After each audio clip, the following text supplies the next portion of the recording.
Hi, my name is Jimmy Newman, and today, the movie I'm going to review is The Texas Chainsaw Massacre. The Texas Chainsaw Massacre was directed by Tobe Hooper and was released in theaters in 1974. The plot follows a group of friends who fall victim to a family of cannibals while on their way to an old homestead. This film has been highly regarded as one of the best and most influential horror films of all time. And a lot of that has to do with the atmosphere of the movie. The movie was filmed in the hot Texas heat, and temperatures were as high as 110 degrees. The film has a very dark and gritty tone to it, with most of the props being actual animal carcasses and bones. It really gave off a very authentic vibe to the Sawyer family. And the Sawyer family are the family of cannibals who are the main antagonists of this movie. The main family member being one of the most iconic horror villains of all time with Leatherface. Leatherface was brilliantly played by the late Gunnar Hansen, and he played one of the most horrifying and disturbing characters ever put on screen. Leatherface liked to skin his victims and wear their face as a mask.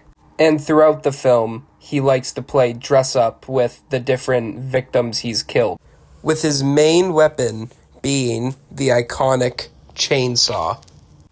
And you think with a description like that, a guy with a chainsaw who's wearing people's faces as masks, you'd think the movie would be very gory.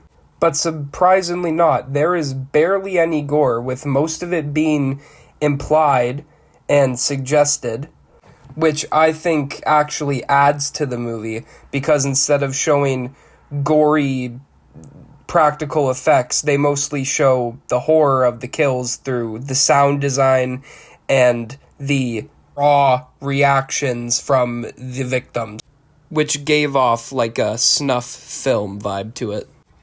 If I were to describe this entire movie in 3 words, it would be raw and visceral, with the best example being the last 15 minutes of the film. The last 15 minutes is Tobe Hooper making the audience watch in horror as somebody is being put through the most psychological torment anyone can endure. And to me, personally, it is one of the greatest endings ever. And I really don't have many negatives with the film. Like, there is a few nitpicks that I have, and I might as well list them off. Like, I guess the cook and the hitchhiker could have had a bit more screen time, but I think what the little screen time they had, they did a lot, and they were amazing. I just think we could have gone, like, a little bit more.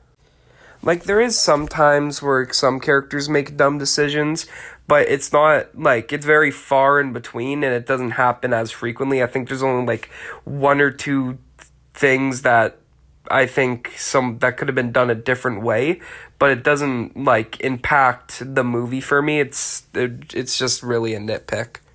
In conclusion, I think The Texas Chainsaw Massacre is one of the greatest horror films ever made, and it paved the way for the horror slasher genre coming forward.